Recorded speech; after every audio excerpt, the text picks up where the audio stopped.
Subscribe कीजिए BBC media YouTube channel को और दबाइए बेल आइकन को ताकि आपको हमारी वीडियोस मिले सबसे पहले।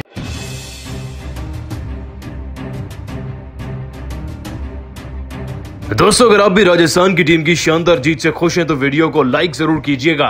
दोस्तों, राजस्थान की टीम ने एक खतरनाक हाई स्कोरिंग थ्रिलर मुकाबले में दिल्ली की टीम को आखिरी ओवर में हराकर इतिहास ही रच दिया है। लेकिन कैसे अंतिम ओवर में मॉरिस ने हीरो बनकर टीम को जिताया वो तो आपको बताएंगे ही, परंतु आप सभी फिलहाल मॉरिस की बल्लेबाजी को 10 में से कितने नंबर देंगे नीचे कमेंट करके जरूर बताइएगा।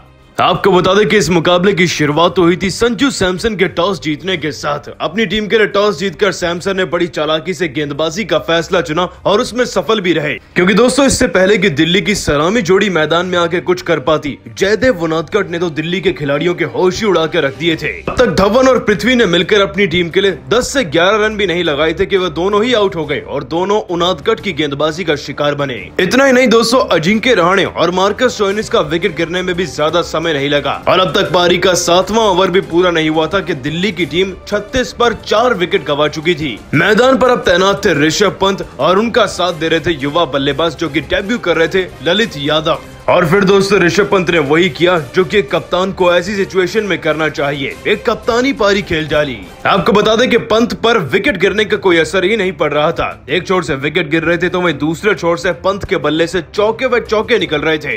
लगभग 170 के स्ट्राइक रेट से दोस्तों पंत ने 9 चौके जड़कर अपनी पारी में 51 रन बना लिए थे। साथ ही आगे चलकर फिर ललित यादव के 20 रन, टॉम करन के 21 रन और क्रिस वॉक्स के 15 रनों की बदौलत जैसे तैसे दोस्तों दिल्ली की टीम 150 के करीब पहुंची गई थी। 20 ओवर खत्म होने के बाद 8 विकेट गंवाकर दोस्तों दिल्ली की टीम 147 के स्कोर पर थी और अब राजस्थान को जीतने के लिए 148 रन चाहिए थे। वानखेड़े के मैदान पर इतना छोटा लक्ष्य चेस करना कोई बड़ी बात नहीं, मैदान छोटा है और बल्लेबाज तगड़े थे।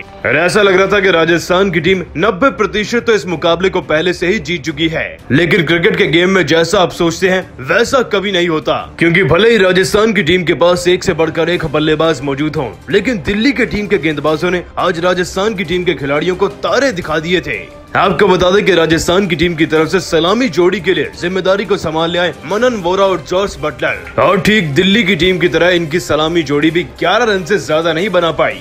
दोस्तों बटलर को 2 रन और मनन वोरा को 9 रन पर आउट किया एक ही गेंदबाज क्रिस वॉक्स ने, जिसके बाद मैदान में अब सबसे तगड़े बल्लेबाज संजू सैमसन आ चुके थे। चौका जड़कर उन्होंने अपनी पारी की शुरुआत करी, लेकिन शायद सैमसन ये भूल गए थे कि उनके सामने भी वर्ल्ड के सबसे शानदार गेंदबाजों में से एक रबाड़ा मौजूद हैं। जिसके बाद रबाड़ा ने अपनी रफ्तार का इस्तेमाल करते हुए एक गेंद को इस तरीके से घुमाया कि गेंद उनके बल्ले का किनारा लेकर सीधा धवन के हाथों में चली गई और सैमसन की पारी 4 रनों पर समाप्त हो गई। दोस्तों यही राजस्थान की टीम के लिए सबसे बड़ा सेटबैक भी बना और रबाड़ा ने इसी विकेट से पूरे मुकाबले को पलट कर रख दिया था।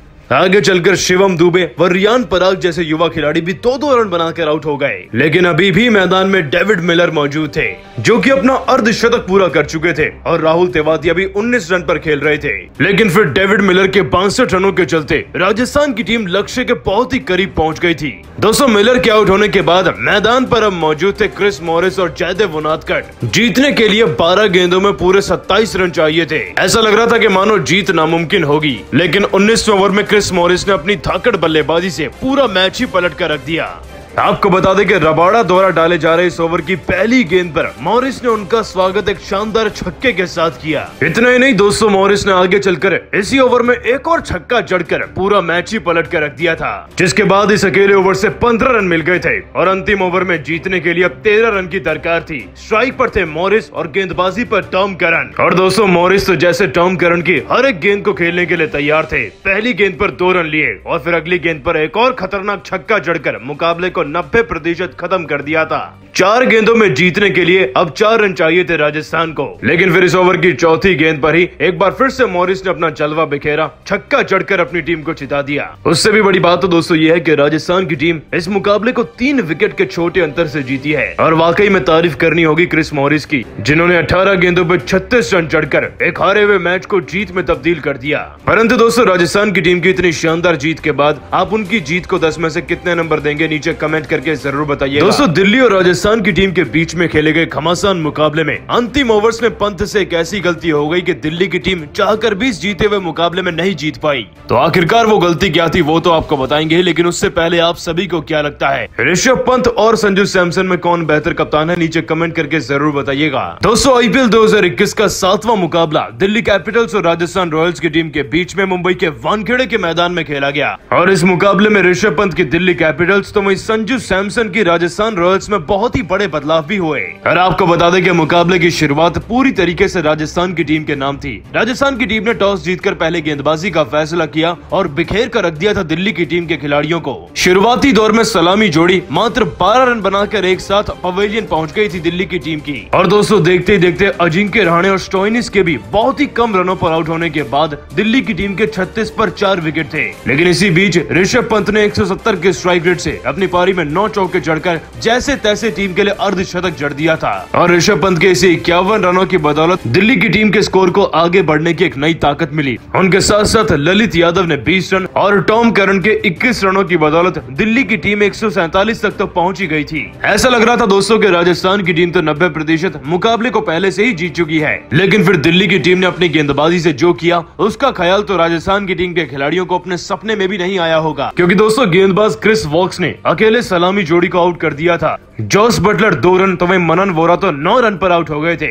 इसके बाद सैमसन और शिवम दुबे भी अपनी पारी में 4 और 2 रन लगाकर पवेलियन पहुंच गए। हालांकि इसी बीच डेविड मिलर ने फिर 62 रनों की पारी खेलकर टीम को बड़ी अच्छी तरीके से संभाला और 100 के पार पहुंचा दिया था। लेकिन दोस्तों मिलर की इतनी शानदार पारी के बावजूद अंतिम ओवर्स में जीतने के लिए 12 गेंदों में 27 रन चाहिए। और दोस्तों मॉरिस ने आते ही रबाड़ा को 19वें ओवर में 2 छक्के जड़कर 90% तो मैच को खत्म कर ही दिया था। और फिर अंतिम ओवर में भी टॉम करन को 2 छक्के जड़कर मॉरिस ने पूरे मुकाबले को 2 गेंदें शेष रहते ही जिता दिया।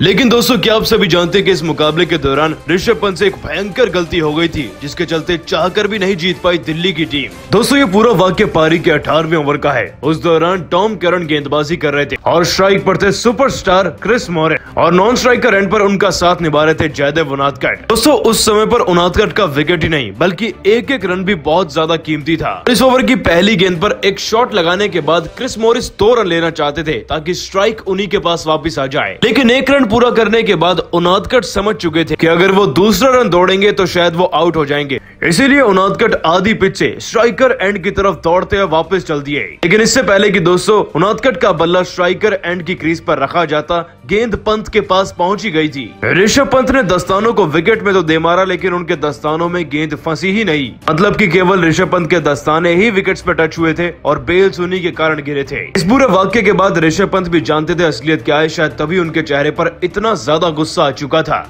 परंतु दोस्तों ये गलती हार का कारण ऐसे भी बनी क्योंकि जयदेव उनादकट उस समय 4 रन बना चुके थे और जब मुकाबला खत्म हुआ तो जयदेव उनादकट के खाते में 11 रन दर्ज थे। और जाहिर सी बात है दोस्तों कि अगर उनादकट आउट हो जाते तो उनके बाद तो और कोई खिलाड़ी बल्लेबाजी करने लायक भी नहीं था। मतलब कि उस विकेट से